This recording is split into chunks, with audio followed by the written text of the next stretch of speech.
In this week's video, I'm going to review the new Canon R5 Mark II, so let's get started.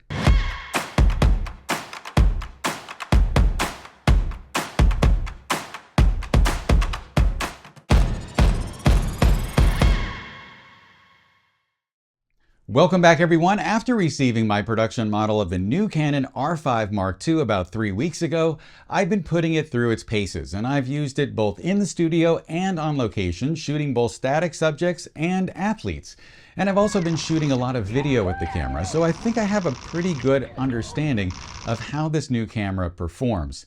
In this video today, I'm going to compare it to the original R5 Mark I and see whether or not it's worth upgrading from that older camera to the new camera. I'm also going to look into whether or not the camera can replace a cinema camera, which is something that I was really excited to test once I learned that this camera shot C-Log 2. So in this video today, I'll be going over dynamic range tests, I'll be seeing how the electronic shutter performs, I'll also be using the eye control focus, and I'll see how the R5 Mark II's C-Log 2 stacks up to the video from the C70. A few weeks ago, I posted my first impressions video, so I just want to recap that as we get started here, and then I'm also going to go into detail on some new tests and provide you with some new information about the camera that I've discovered. And then if you wait till the end of the video, I'll sort of give my ruling as to whether or not it's worth upgrading from the R5 Mark I to the R5 Mark II, and I'll also have a special surprise there for you at the very end. But before we move on, I just wanted to ask if you could please like, subscribe, and sign up for the bell. Also, if you want to help support me to make more videos like this one, please click on the links on screen and in the description, as that will help give me a little bit of a commission for anything that you purchase from those retailers in the next few weeks after clicking on the links, provided you don't click on anyone else's links. But that really does help support me to keep going here on YouTube, and I appreciate your support. So one of the controversies about this camera arose when Photons to Photos did some testing and discovered that the dynamic range of this camera is a little bit worse than the R5 Mark I. At 100 ISO, the R5 Mark II has 0.4 EV less dynamic range than the original camera.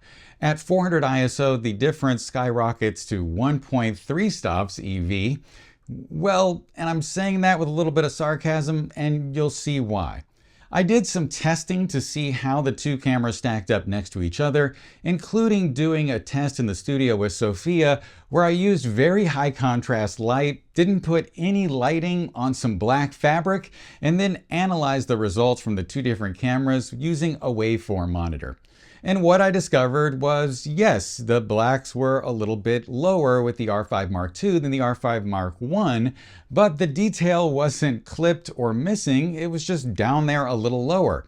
In an extreme situation that might be just a little ridiculous in order to compare the two cameras.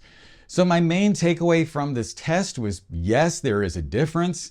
And yes, all of that data is probably more than likely going to be recoverable from the shadows.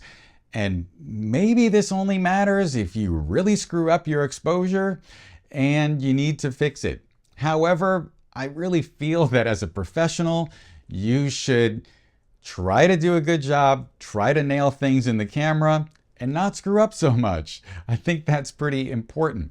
So I don't think that the difference in dynamic range between these two cameras really is a big deal at all. Yes, there is a difference, but you're gonna get used to it. I feel that when I'm on set and I'm evaluating multiple lights at the same time while I'm setting up my shot, I'm looking at the brightness of each one of those lights individually. And one of those things that I'm looking at is the fill. And so with this new camera, if those fill values, the shadow values are just a little lower, then we're just gonna implement a little more fill in order to bring those up a little bit. Or maybe we're gonna pull the black sliders up a little bit and it's not gonna make a big difference.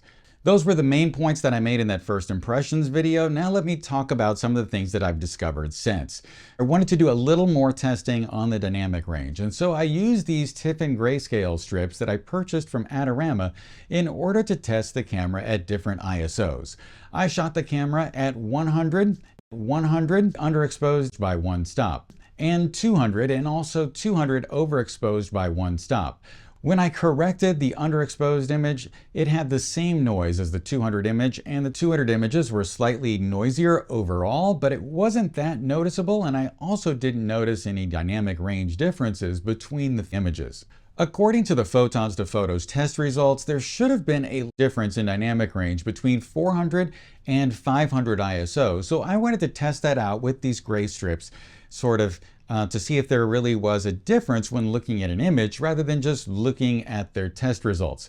I also wanted to answer a question as to what would happen if I had an image shot at 500 and I overexposed it slightly and then had to correct it. Would that give me the dynamic range of 400 ISO? Or would I have the same exact dynamic range? That was the question that I really wanted to answer. So when I tested it out and I took that 500 ISO image that was slightly overexposed by 1/3 and I corrected it, I looked at the dynamic range and I compared it to a 400 ISO image that was correctly exposed and a 500 ISO image that was correctly exposed.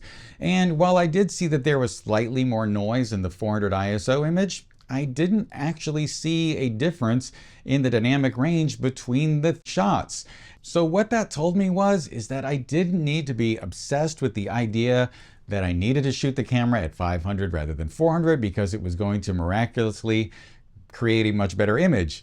The difference was very minor in the noise, and there wasn't a discernible difference in the dynamic range. And so I think the big takeaway from this particular test for me is that you are going to get the best quality if you shoot at lower ISO, but you shouldn't be so concerned that somehow if you shot at 500 but overexposed and then pulled it down, that's going to ruin your day. I think overall what we should be concerned with is getting the shot, and if that means that we've got to increase our ISO a little bit in order to create the image, then that's what we should do. If we want to use continuous lights to shoot a portrait, use continuous lights. If we want to decrease our strobe power in order to shorten our flash duration, but that means increasing our ISO, then by all means we should do it because that's what we need to do in order to record a crisp shot. There is another YouTuber named Simon Donsremont who makes fundamental photography skills videos, and he had a video a few months ago that was all about dynamic range. And his grand takeaway from that video was, get the picture.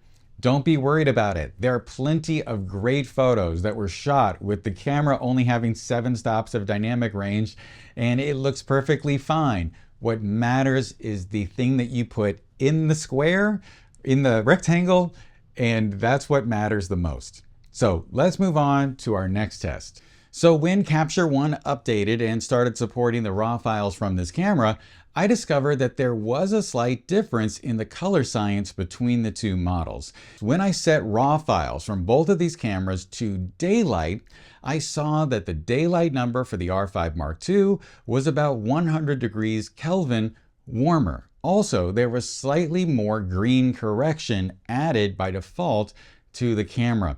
And if you look at these two images side by side with the exact same white balance and the exact same magenta green bias number, if you will, you'll see that the R5 Mark I image on the left is slightly more magenta and a little cooler, and you'll see that the R5 Mark II image on the right in comparison is a little warmer and a little more green. You'll have to judge for yourself whether or not you think that the new camera is more accurate than the old camera, but I heard a lot of people complaining that the old camera tended towards magenta, so it looks like they have addressed that for people concerned about that information. But I really don't think this matters much in the real world, and I think we get caught up too much about this level of pixel peeping because none of your clients are ever going to be looking at an extreme zoomed in A/B test of an image. They're only going to be worried about how the final image looks. And if you like the way these photos of Sophia looks because of the lighting, then you might be interested in attending one of my in-person lighting workshops. And I'll be teaching them throughout the country over the next year, including in New York on October 26th, Orlando on November 3rd, and a 2-day advanced lighting workshop at my studio in Chicago on November 16th and 17th, as well as Charlotte on March 22nd. Plus, I'll be adding more workshops in more cities over the next few months. So if you want to find out more information about these workshops or to sign up for my mailing list in order to find out when I'll be coming to your city, you can go to johngress.com/workshops. And if you sign up with the coupon code EARLYBIRD, you'll save $100. So go ahead and check that out, and I look forward to seeing you soon. In order to test the electronic shutter in this camera and the eye control focus, that's the new feature where it tracks your eye and focuses where you look, I took the camera out to shoot a triathlon. And I shot the entire day with the electronic shutter. If you remember 4 years ago with the R5 Mark I, it did have rolling shutter issues when photographing quickly moving objects like footballs, which I discovered in a test that I did long ago. So rolling shutter is caused because the camera's sensor is recording the image from top to bottom or bottom to top or side to side. I don't know which, it doesn't really matter. I meant side to side if you're going vertical. I know that it's either bottom to top or top to bottom horizontal. The issue with that is that the speed at which it actually records the image from one side to the other is going to have an effect on our image. Now, this is different than shutter speed. This is the actual amount of time that it takes for the entire sensor to record the image, as far as I understand it.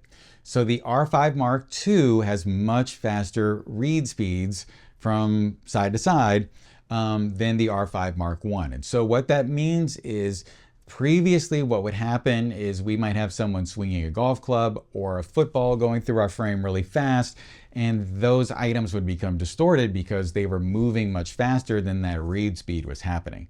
So by increasing the read speed in the R5 Mark II, we're getting much better performance with the electronic shutter. So that's what I wanted to test by looking at cyclists during a triathlon. And I was shooting at 28 millimeters with them going past me broadside very quickly. And I didn't notice any rolling shutter issues, any distortion or blur in any of the images.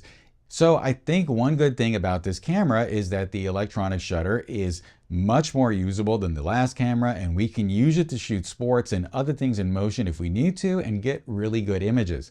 The next thing that I wanted to test out was the eye tracking. That's where it looks where you're looking. And so I had a number of triathletes who had just gotten out of the water who were running towards me in order to get on their bike.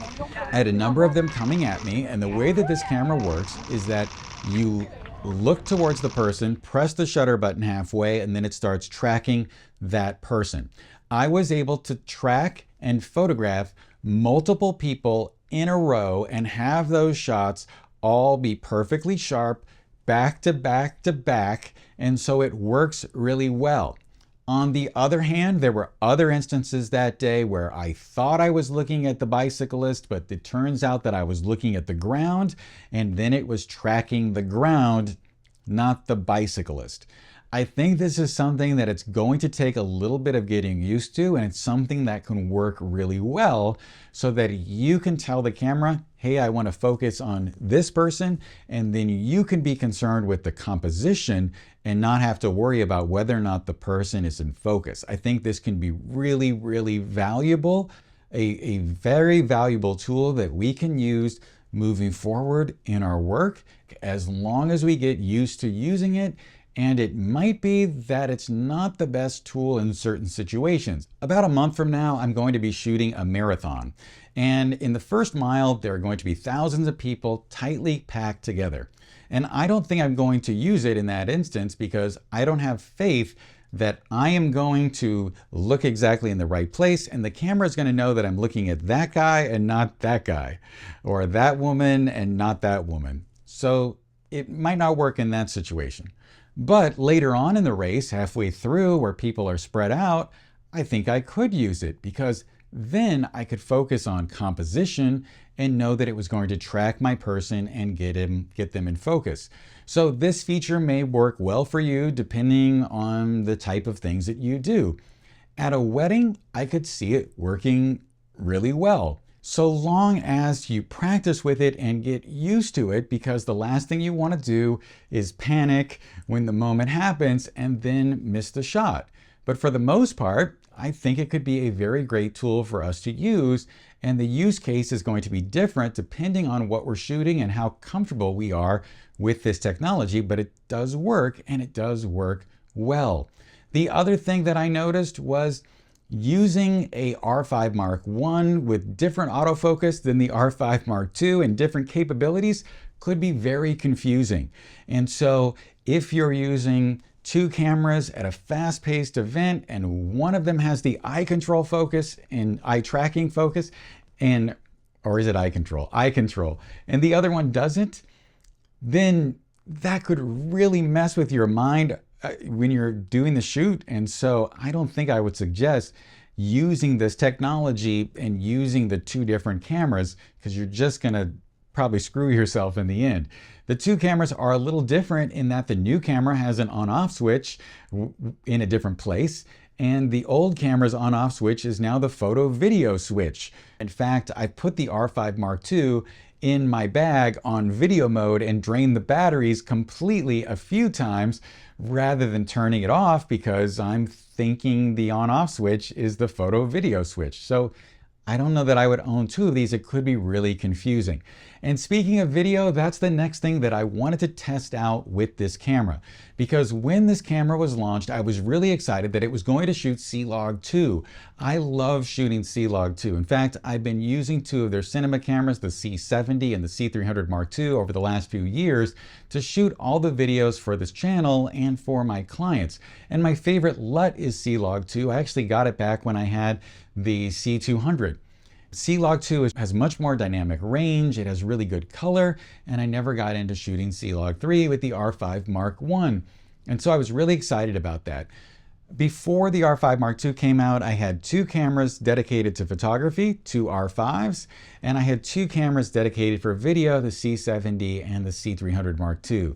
And so I started to question, could I sell all four of those could I sell all four of those cameras and just get three R5 Mark IIs? And that's the thing that I was thinking about doing. And I was so impressed with the results from this camera because I compared it to the C70 for my talking head setup here in my office. And pardon my resting bitch face, I was setting up the camera that day and I think I was just over all of the menus or all of the reading I had to do to learn things.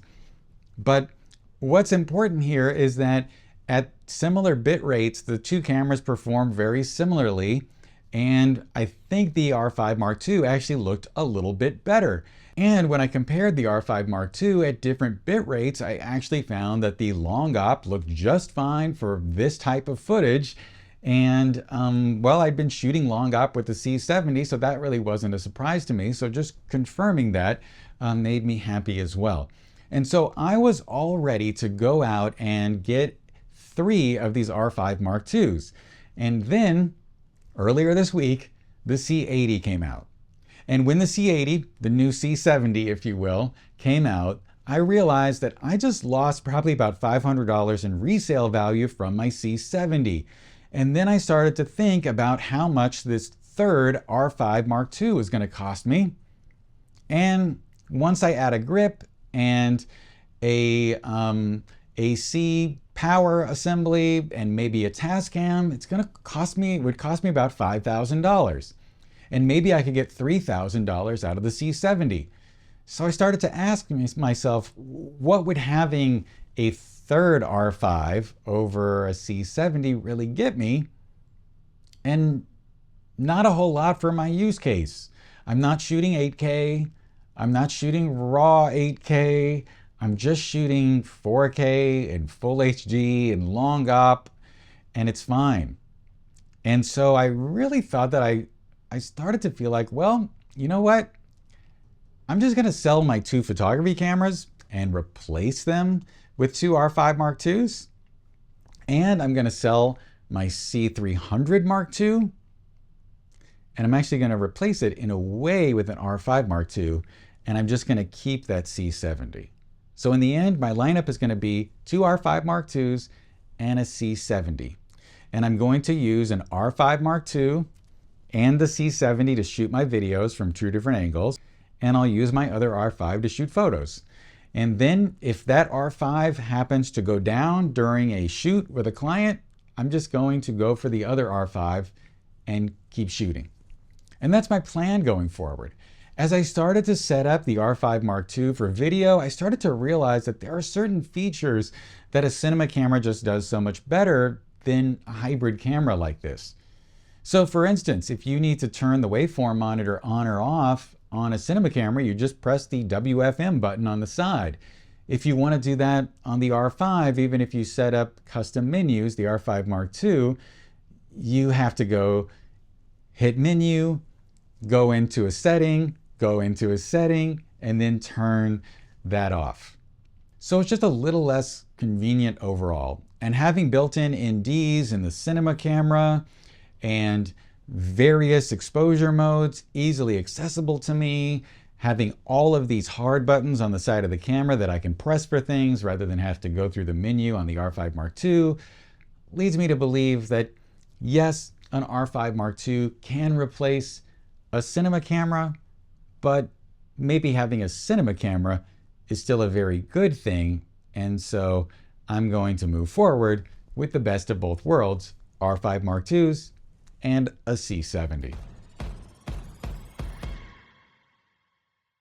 So who is this camera for, and should you upgrade? Ultimately, I decided to upgrade from the R5 Mark I to the R5 Mark II because I shoot so much video, and having C-Log 2 and these other video features is really important to me, and so I'm very happy about that, and that's why I made my decision. So if you are shooting both photo and video, then I would highly suggest upgrading to this camera. If you shoot action and you need to shoot more than 12 frames a second or use the electronic shutter, then I would definitely suggest getting this camera as well. I didn't even test the AI autofocus modes for volleyball and basketball and soccer, well, because I didn't have those sports to shoot, but I can just imagine that having this camera for sports photography is going to be really important and a great upgrade for you as well, if that's the type of work you do. But if you work primarily in a studio and shoot one or two models posing, or families, or seniors, or children, then upgrading to this camera might not be that attractive if you aren't doing video or action photography or birds and that sort of thing. The dynamic range differences, as I talked about, weren't that big of a deal, and so I don't think there are a lot of downsides to this camera, and if you're doing those types of photography, then getting it is a great choice. Oh, I forgot to give you your surprise. This entire video was shot on the R5 Mark II in 4K fine UHD long op 422 10-bit. So you can see what the camera looks like in the real world, and also I had it in my teleprompter, so it's probably not as sharp as it could have been, and I used the 35 1.8. I was using the teleprompter in order to read my notes. If you have any questions or comments, please leave those below. Also, please let me know in the comments if you've decided to switch over to this camera, because I would love to hear it, and I would love to hear why you decided to do so, and maybe sharing that with the community will help others make that decision too.